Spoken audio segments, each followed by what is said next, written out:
Bonjour Georges, comment vas-tu? Bonjour à tous. Je voudrais commencer sur est-ce que vous avez tous vu le documentaire sur Zoé Constantopoulou qu'on a sorti ce week-end?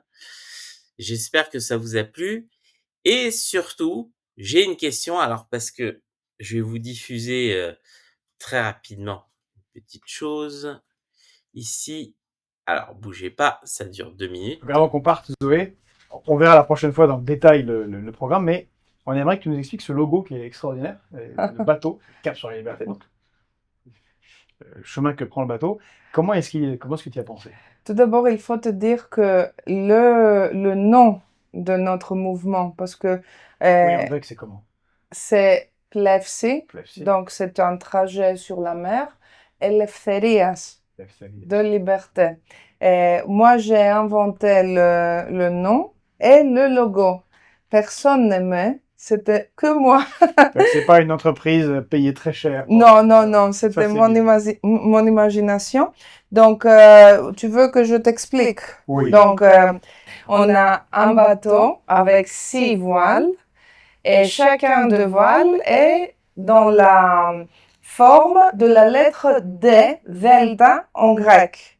Donc, chaque D, chaque delta représente une des valeurs pour lesquelles on, on se mobilise. Donc,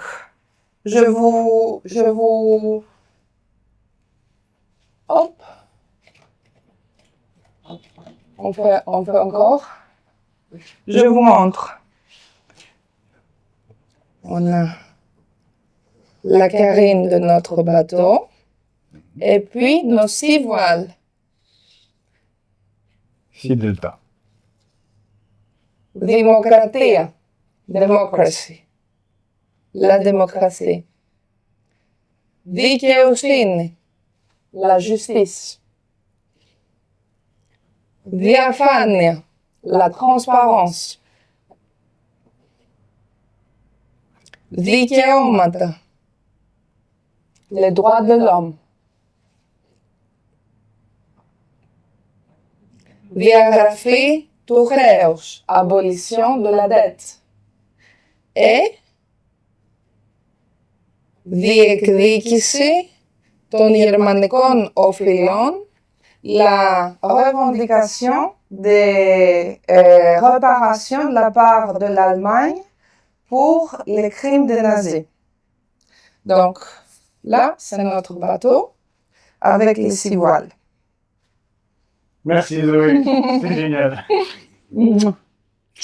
C'est moi qui vous remercie. Si vous avez aimé cette vidéo, cette interview avec Zoé, qui n'est que la première d'une série, et que vous voulez revoir Zoé, que vous voulez voir qu'est-ce que c'est qu'une vraie combattante, un vrai politique qui lutte pour ses idées et pour le peuple, eh bien, n'oubliez pas de liker, de commenter, de partager cette vidéo et de vous abonner.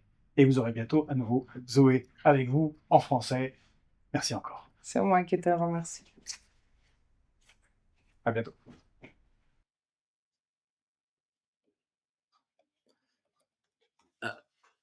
Alors, attends, je n'arrive plus à nous mettre. Georges. Oui, si j'ai diffusé ce petit extrait, alors attendez, pourquoi? Voilà. Si j'ai diffusé ce petit extrait, c'est qu'il nous reste en fait pas mal de morceaux d'interview. Donc ça a été un morceau inédit et de ce qui s'est passé à Athènes, etc. Mais comme les gens se plaignent qu'il faut pas faire des formats trop longs, etc.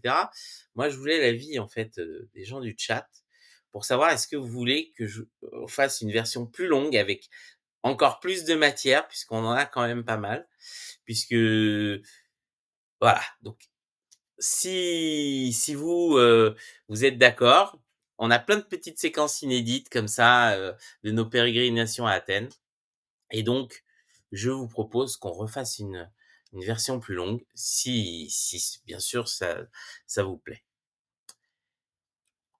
Georges, on va commencer par un premier sujet. Donc hier, quelqu'un d'important est mort, le pape. Donc ils ont annoncé aujourd'hui qu'il était décédé d'un AVC, donc quelque chose d'assez fréquent chez les personnes âgées. Et on a découvert aussi Malheureusement, oui, les personnes moins âgées aussi, ça oui, arrive. tout à fait. Et ce que je veux dire, c'est on n'est pas dans un il a fait une embardée à 250 sur l'autoroute. C'était mon propos. Et on a découvert dans son testament donc qu'il voulait des obsèques très simples, heu, avec juste une tombe avec son nom, en pleine terre, dans une basilique un peu, moins vue que Saint-Pierre de Rome, et cetera. Et je voulais savoir, est-ce que tu as quelques mots, sur ce parce que c'est quand même si c'est une figure religieuse, c'est aussi une figure politique, heu et sur ce qui va se passer et sur les implications que ça a ou pas pour, les catholiques, puisque la France reste un pays, majoritairement catholique. Donc je pense que pour beaucoup de Français, c'est un sujet important.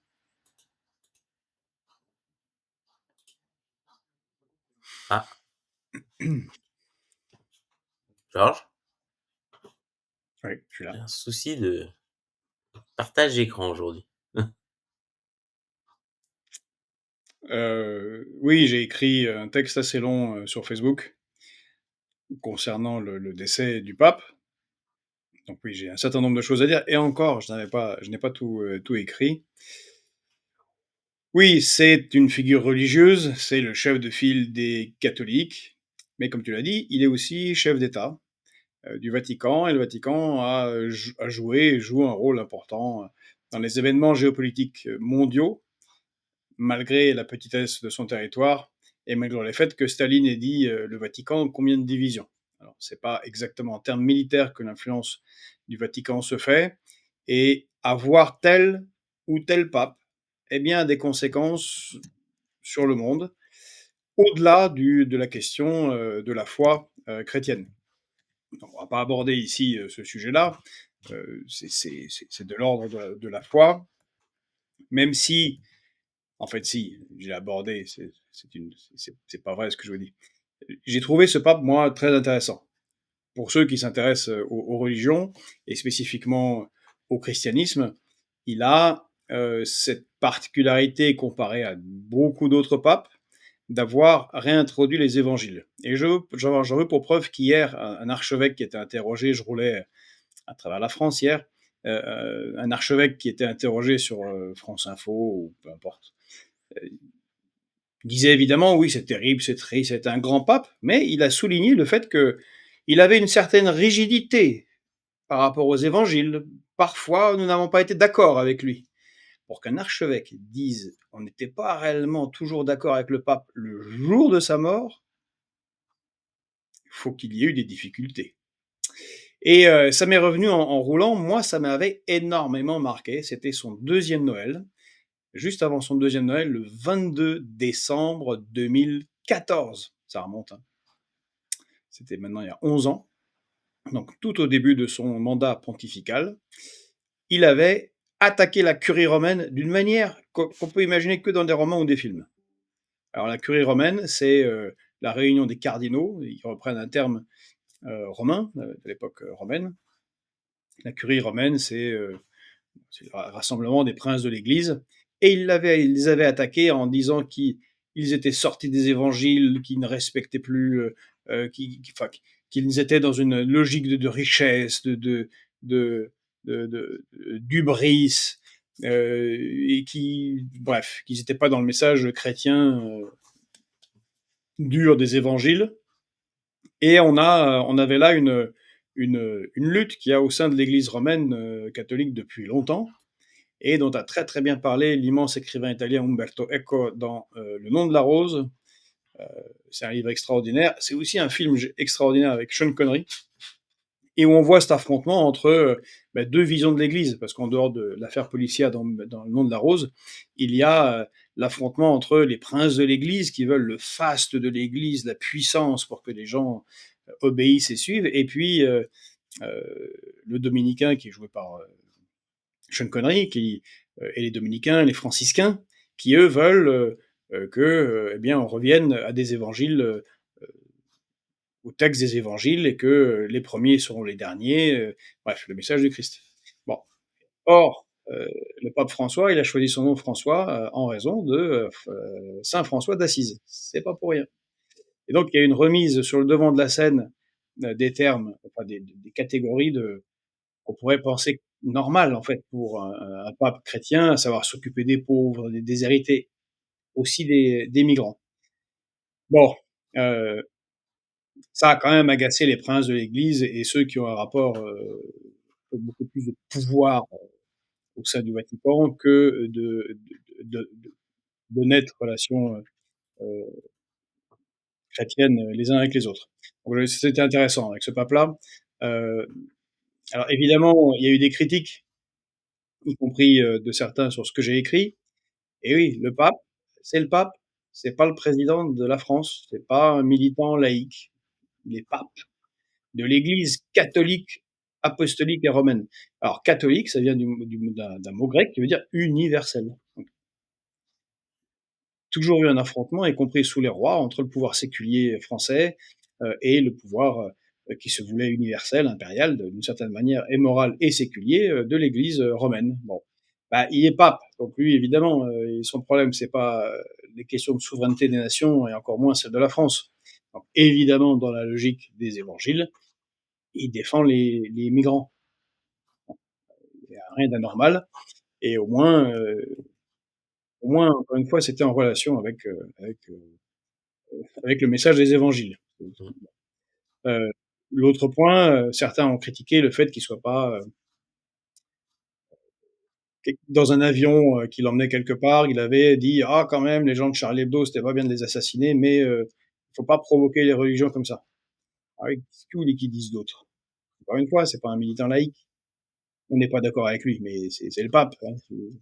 Le pape, comme tous les autres barbus et chefs religieux vont être plutôt pour que on ne critique pas les religions et qu'on ne blasphème pas. Le blasphème, c'est pas bien dans l'Église. C'est des choses négatives. Excusez-moi. Bon. Et puis, il a quand même œuvré pour la paix. Moi, je note son engagement sur Gaza, d'abord avec les chrétiens palestiniens, parce qu'il n'y a pas que des musulmans palestiniens. Et il a, depuis le début, dénoncé, bien évidemment, 7 octobre, hein, il n'y a pas de doute là-dessus, mais aussi le fait qu'il y ait de tels massacres de civils et de Palestiniens. Il a une voix forte là-dessus, beaucoup plus sérieuse que bien des dirigeants européens, et également sur l'Ukraine. Et c'est ce que j'avais noté, et beaucoup l'ont oublié, sauf certains qui se sont énervés hier aussi, alors que le pape est mort. C'est très très rare. Je l'ai vu sur LCI, certains qui réagissaient en disant « Oh mon Dieu, mais il n'était pas assez en soutien des Ukrainiens, c'est pas bien ». Bon, alors là aussi, il n'est pas pro-ukrainien, et pas plus qu'il n'est militant laïque ou président de la France, il est pape. Alors, bon, le pape il est censé promouvoir la paix. C'est un peu le boulot. Bon, et ben donc, c'est ce qu'il a voulu. Mmh.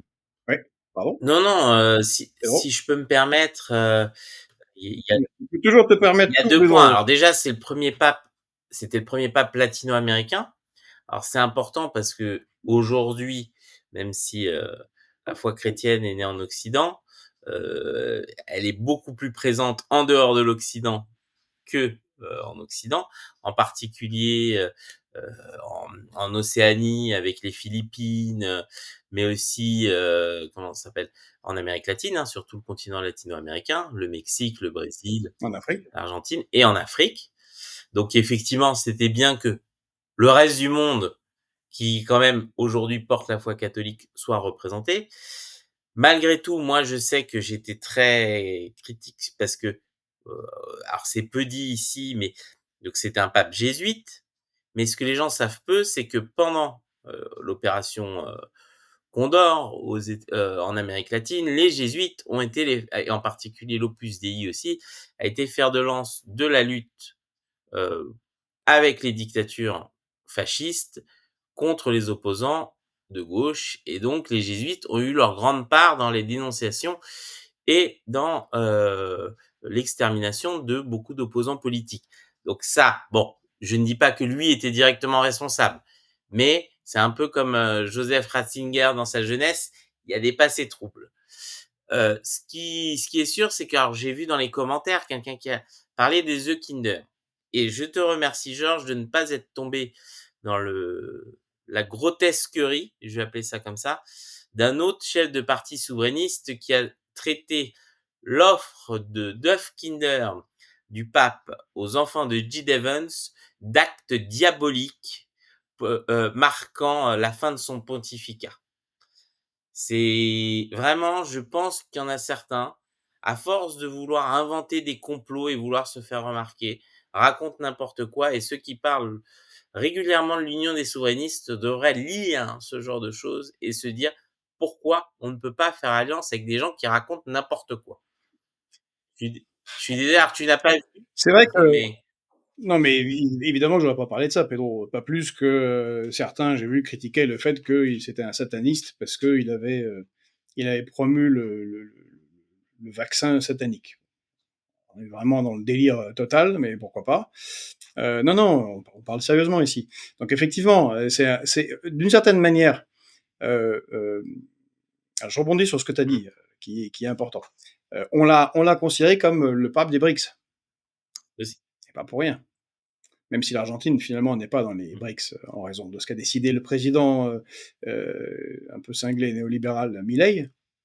Mais il y a quelque chose de cet ordre-là avec le pape François qui a agacé, reconnaissons-le. Et oui, moi je me souviens, quand j'étais à l'époque à la France Insoumise, et Mélenchon, on avait été quelques-uns à lui déconseiller, sa première réaction a été outrée quand ils ont nommé le pape François. Il a immédiatement sorti des photos de lui avec Videla. Alors, peu de gens connaissent Videla. Pedro voit très bien qui est Videla. C'est ce dont il vient de parler. Videla, c'était le dictateur d'Argentine. Et puis des gars qui faisaient des sales trucs quand même. Hein.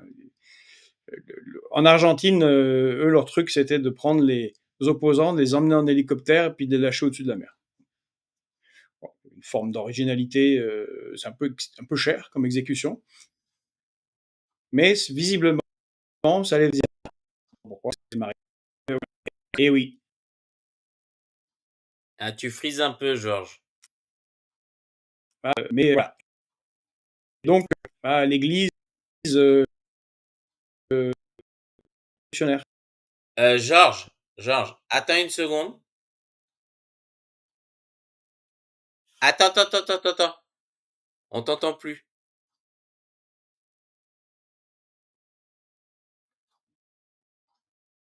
Ok, qu'est-ce que je fasse? Tu veux que je mette de Alors, il faut que tu reviennes et que tu... chauffage? Voilà. Est-ce que tu nous entends maintenant? Mais je t'entends très bien, c'était décalé juste. Voilà. Donc, est-ce que tu peux reprendre ton propos parce qu'en fait, ça a tout coupé.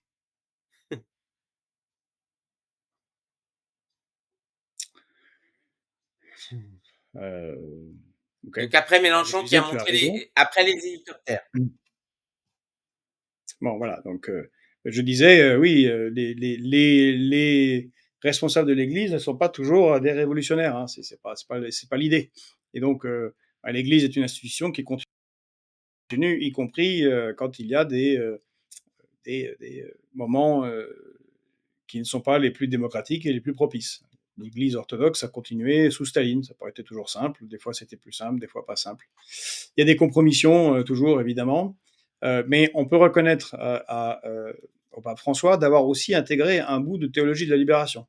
Et pour lire la presse d'autres pays, en Amérique latine, il salue le fait qu'il ait essayé de renouer euh, le lien cassé entre les chrétiens qui ont soutenu des régimes dictatoriaux et ceux qui ont, avec la théologie de la libération, combattu dans la guérilla du Honduras, du Salvador, qui ont soutenu Cuba, et ainsi de suite, ou en Bolivie. Voilà. Donc, de ce point de vue-là, politiquement, il était très intéressant.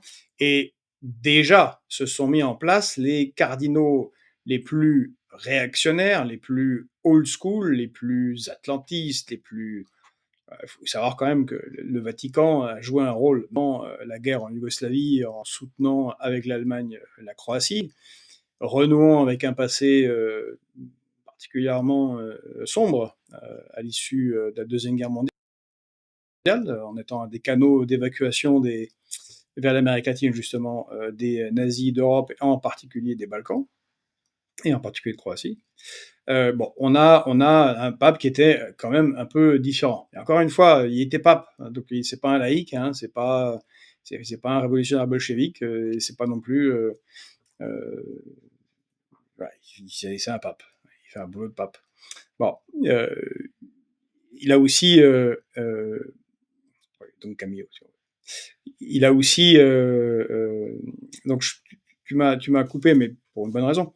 Au moment où je parlais d'Ukraine, dès le début de la guerre, il était outré par le conflit et lui, il fait partie des papes qui essaient de renouer le lien avec l'Église orthodoxe, qui a un vrai problème au sein de la chrétienté, une des causes des conflits géopolitiques en Europe depuis très longtemps, au moins depuis la prise de Constantinople en 1204, lors de la 4e croisade. Il a, dès le début de la guerre, il a dit qu'il fallait arrêter le conflit. Un an après, il répétait, il faut que les deux parties se mettent d'accord et trouvent une résolution pacifique. Mais ce qu'on a oublié, et hier beaucoup l'ont oublié, à part qui s'était très énervé sur LCI, le 2 février 2024, donc il y a un peu plus d'un an, il avait dit, lors d'une interview à une télévision italienne, il avait dit il faut que Kiev lève le drapeau blanc. Quand on a perdu une guerre, il faut le reconnaître, sinon ça va juste faire plus de morts et plus de pertes territoriales pour l'Ukraine. Qu'est-ce qu'il avait été critiqué? Il avait été obligé, un peu forcé de rétropédaler du bout des lèvres, mais il n'avait été qu'un réaliste géopolitique. Qu'un géopolitique réaliste, comme Mearsheimer, comme Kissinger, comme Jeffrey Sachs. John Mearsheimer, donc le chef de file des géopoliticiens réalistes américains, ne cesse de dire ça depuis le début. Il dit « cut a deal now ». Faites un accord maintenant, parce que plus le temps passe, plus vous aurez de morts et plus vous aurez de pertes ukrainiennes. Donc le pape a été assez logique et en tant que pape, mais aussi en tant que chef d'État, et beaucoup plus intelligent, beaucoup plus lucide que bien des chefs d'État européens qui actuellement saluent sa mémoire, mais qui, eux, veulent continuer le bain de sang en Ukraine sans vraiment pouvoir peser sur une victoire de l'Ukraine. Voilà. Et Mais donc, Georges, le pape est mort. Et moi, j'ai une autre question. Vas-y, Pedro, vas-y. c'est important alors parce que je vois Jean-Pierre Leroux qui dit: «Mais enfin, vous croyez encore qu'un pape peut faire cesser des guerres?»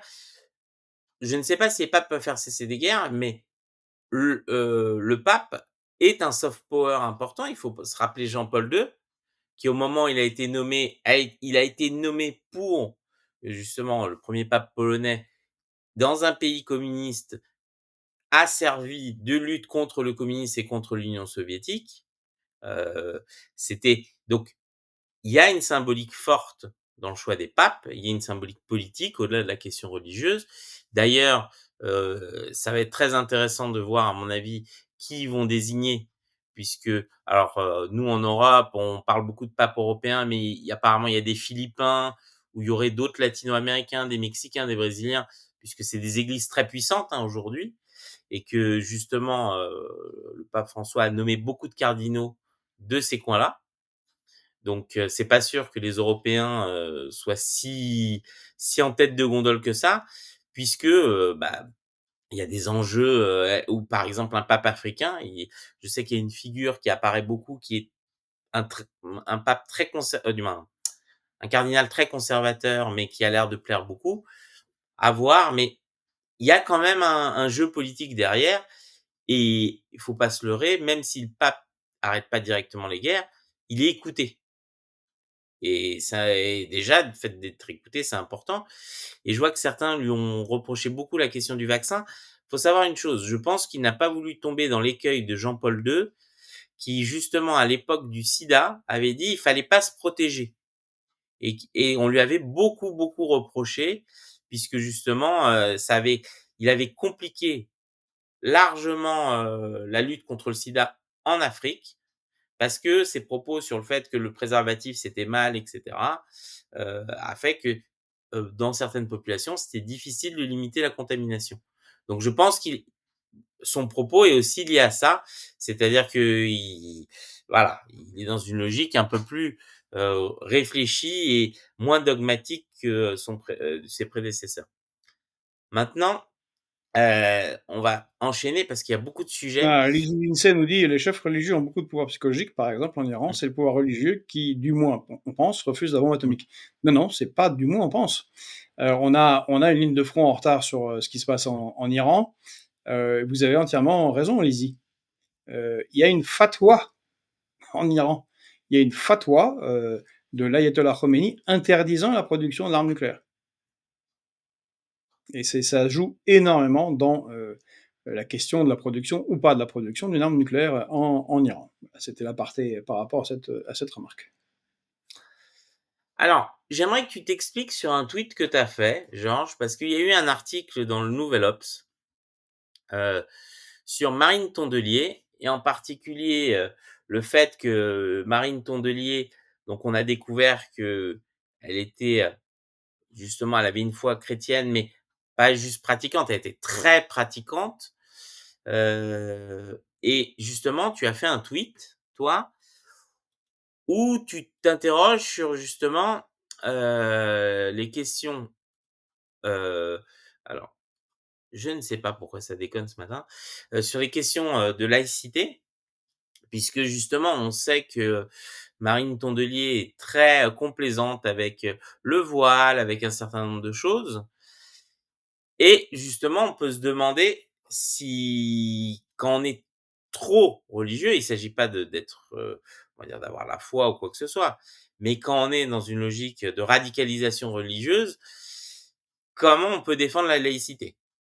Donc, je pense que c'était ça ton propos, mais peut-être tu peux t'en expliquer mieux que moi. Oh, écoutez, oui, bon, j'ai fait ce message.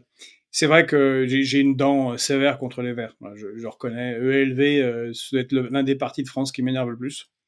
D'abord et principalement en raison de la trahison qui est inscrit dans ce qu'ils font. C'est un parti qui est très très peu écologiste, en vrai. Qu'est-ce qu'il propose? Ce qu'il propose, c'est l'écologie punitive de bourgeois contre des prolétaires.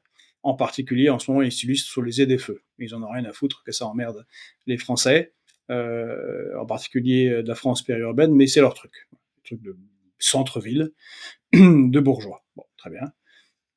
L'autre problème, c'est le retard alors qu'on a pris sur le nucléaire, alors qu'on avait une avance mondiale et de très loin sur les Russes et les Chinois dans ce domaine, et on aurait beaucoup moins de problèmes de dépenses, de déficit et de problèmes liés à l'énergie pour nos entreprises si on n'avait pas eu ces gens-là au pouvoir avec Jospin et François Hollande.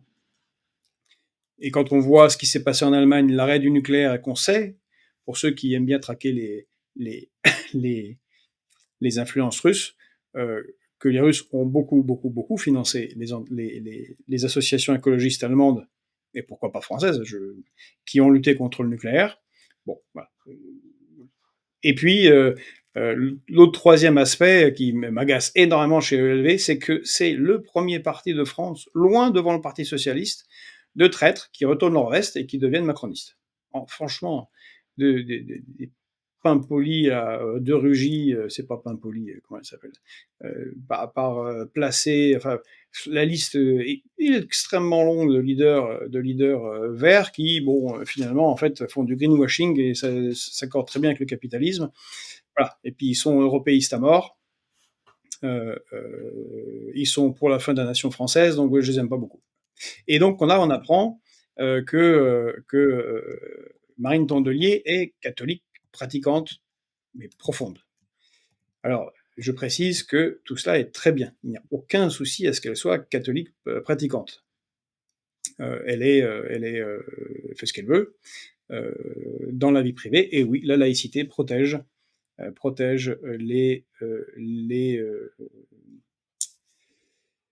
la foi des gens. Voyons. Sauf que vous avez des politiques comme Madame Christine Boutin ou Monsieur Poisson, qui eux sont catholiques assumés et le défendent comme ligne politique, qui sont contre la laïcité. Et on a remarqué que les Verts, en particulier Marine Tondelier, régulièrement, voilà, la laïcité, c'est pas son truc. Là aussi, elle aimerait bien que ça change. Et je me suis demandé si sa foi profonde ne jouait pas un petit peu un peu là-dedans et qu'elle n'utilisait pas les islamistes parce qu'elle défend le voile et tout ça et que les gens voilà, peuvent être libres d'exprimer leur religieux tout le temps et partout. Si c'était pas un petit peu un sorte de cheval de Troie pour elle parce que en fait profondément elle est anti-laïque. Oui, non, je pense que c'est important, de le préciser. Alors, je crois que c'est Hypatie qui a dit qu'on pourrait être les 2, mais il y a chez certains, religieux, puisque là, on n'est pas juste dans une foi, elle est dans une foi rigoriste, donc c'est très particulier et donc c'est important justement de comprendre un peu, qui est le personnage parce que justement ces prises de position sur la laïcité prennent tout son sens, mais aussi sur la question de la morale supérieure. Hem et donc la morale supérieure, on va dire que ces gens-là veulent imposer aux autres et effectivement, il y a un peu de ça chez Marine Tondelier à vouloir, se mettre au-dessus, de la mêlée et de nous faire penser qu'on pense mal et que les choses vont se régler un peu comme par magie. On va enchaîner parce qu'il y a plein de sujets et notre Mais 1er peut-être qu'on va pas invité est faire tous les déjà là. sujets, Pedro, c'est pas possible. Tout à fait, mais On va justement, pas y arriver. Réellement, il n'y a pas de minute qui s'allonge. Ça n'existe pas, Pedro. On n'est je pas au sais. Brésil. On n'est pas dans la faille spatio-temporelle de Rio de Janeiro. Ça n'est pas possible. Chaque minute n'a que 60 secondes et pas Alors 300 arrête secondes. de parler. Je voulais parler de ce cas-là. En fait, parce que un, je vais être sincère avec vous, j'en ai marre, mais vraiment marre de ce type de cas. Marre parce que c'est récurrent, ça revient tout le temps et il y a jamais de solution qui est apportée par le politique à ces cas. Donc on découvre que donc un jeune garçon qui est malade, qui est atteint de myopathie, il a un traitement et que ce traitement sera plus produit. Pourquoi? Parce qu'il y a pas assez de malades, donc c'est pas rentable.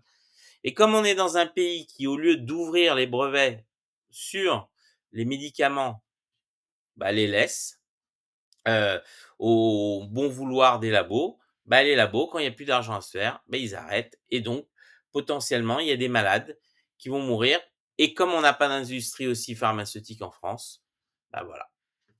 Donc non, je suis désolé, ça m'énerve parce qu'on est dans un cas tout le temps. Tout le temps, ça revient tout le temps et alors j'ai perdu Georges. Heu, Je suis là, j'arrive. Explique le cas. Pardon. On est pour des médicaments comme ça, on devrait avoir une agence publique du médicament et on n'en a pas arrêté d'en parler pendant le covid, même avant le covid. Nous, ça fait des années sur les antibiotiques, sur il n'y a pas de profit qui passe avant une vie humaine. Moi, c'est ma vision de la société. S'il faut casser le brevet du médicament de ce garçon et qui doit être fabriqué par des entreprises françaises ou des hôpitaux français, il faut que ce soit fait. Il y a même pas à tortiller du cul comme on dit, c'est on le fait et c'est tout. Parce que souvent, la recherche pour trouver des molécules est complexe, mais la production des molécules en elle-même n'est pas si complexe que ça. Et donc, on doit être intransigeant. Et là où je suis d'accord aussi avec, Hypatie, on devrait rendre obligatoire pour toute licence de vente de médicaments accordée en France, que si l'entreprise pharmaceutique arrête de produire le médicament, elle donne au domaine public le brevet et c'est pas négociable. Sauf si bien sûr on parle d'un médicament qui sera interdit et cetera. Mais c'est fondamental et tous les politiques qui ferment les yeux depuis autant d'années sur le fait qu'on n'a plus on peut alors OK, notre camarade Tristan va être content, on produit maintenant quelques Doliprane, à côté de Toulouse, mais tous les politiques qui n'ont pas pris à bras le corps ce sujet. En 2020, il y a le Covid, on se rend compte qu'on n'est plus capable de fabriquer de masques, qu'il y a plein de médicaments essentiels qui sont pas fabriqués en France et qu'on n'aura pas. On n'a toujours rien fait. C'est pas possible, en fait. Et moi, ça m'écoeure de voir justement des cas comme celui de ce garçon. Vas-y, dis, Georges. Non, tu as tout dit. Tu as Voilà. remis la boucle en avant. Oui, c'est depuis le Covid, on n'a pas de médicaments et on n'a pas de politique de médicaments français. Ça serait énormément d'emplois, de souveraineté médicale, de souveraineté par rapport à l'international et de santé publique. On rappelle que le taux de mortalité infantile en France est supérieur à celui de la Russie. Voilà. C'est vraiment, vraiment pas un bon signe. Oui, non, surtout, certains disent, «Ouais, mais vous vous rendez compte, ça coûte cher». Chaque mois, le traitement de ce petit garçon coûte 24 280 €. Mais est-ce qu'il a choisi de naître malade? Je veux dire, c'est dingue, en fait. On va dire, on tombe dans la société à l'américaine où des gens économiseraient. Moi, j'aimerais bien voir quand leurs Mmh. parents vont être à l'hôpital ou un truc comme ça, on va dire: «Ah bah non, on va pas mettre d'antidouleur, ça coûte trop cher». Je veux dire, tout est honteux dans cette Nous histoire. avions proposé une mesure dans ce sens-là. En fait, on ne se rend pas assez compte le coût de la médecine. Plutôt que de forcer les gens à payer, ce qui serait intéressant, c'est d'avoir une médecine qui prend en charge chacun en fonction de ses maladies et en fonction de ses besoins. La sécurité sociale, qui a été quelque chose de glorieux pour la France et qui a contribué à notre puissance économique aussi, parce qu'un peuple bien soigné est un peuple puissant, est un peuple riche, productif. Ce serait d'avoir tout simplement un courrier qui soit envoyé dès que vous allez aux urgences. Et beaucoup de gens découvriraient que, ben, en fait, un bras cassé, c'est plusieurs milliers d'euros. Et que donc 24 000 euros pour ce gamin, c'est quelque chose qui est pas si extraordinaire. Parce qu'en fait, on compare pas avec le coût en général de la santé ou le coût d'un acte, même simple. 24 000 euros par mois, oui, c'est beaucoup et pas beaucoup.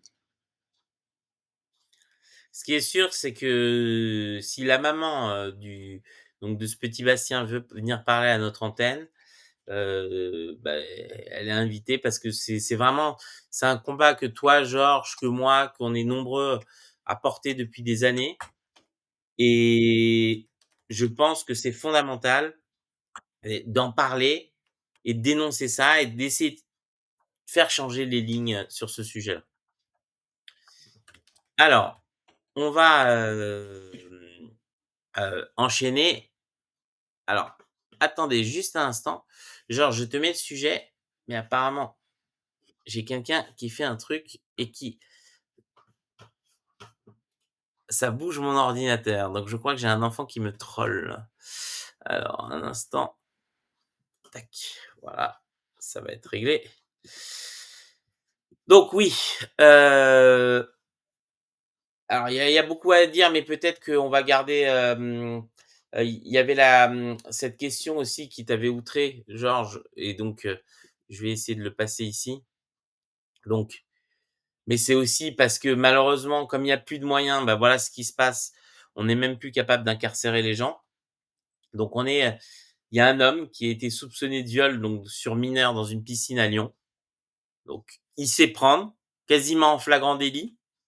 Il se fait arrêter, il se fait déférer et au final, on le relâche. Bon, on Voilà. reviendra sur ce sujet, on va pas en faire 2 heures dessus. C'est juste, voilà, on souligne parce que c'est tragique, c'est pas un soupçon, parce que soupçonner de viol pris en flagrant délit, c'est un terme, journalistique pour ne pas avoir un procès éventuel, en retour. Mais le problème, c'est que c'est voilà, c'est un viol, en acte, dans une piscine. Et les viols en général et les crimes contre les enfants, mais passent trop facilement. S'il y a une justice laxiste, c'est bien là-dessus, c'est quelque chose qui est insupportable, absolument insupportable. Et on ne s'insurge pas assez sur le fait que la justice et la société en général prend tout ça avec trop de légèreté. Les crimes sur les enfants, cette personne aurait dû aller en rétention immédiate. Oui, comme je le disais régulièrement, les associations de lutte contre la pédocriminalité ou les associations qui traquent les pédocriminels considèrent qu'évidemment, on ne parle pas de peine de mort, mais ils considèrent que ces personnes doivent être séparées de la société. C'est leur terme, d'une manière ou d'une autre, séparées de la société, car le problème, c'est qu'il y a quasiment 100% de récidive, et voilà, laisser un criminel comme ça dans la nature alors qu'il vient de commettre un crime extrêmement grave, hein, il n'a pas piqué des bonbons à la boulangerie, c'est inacceptable.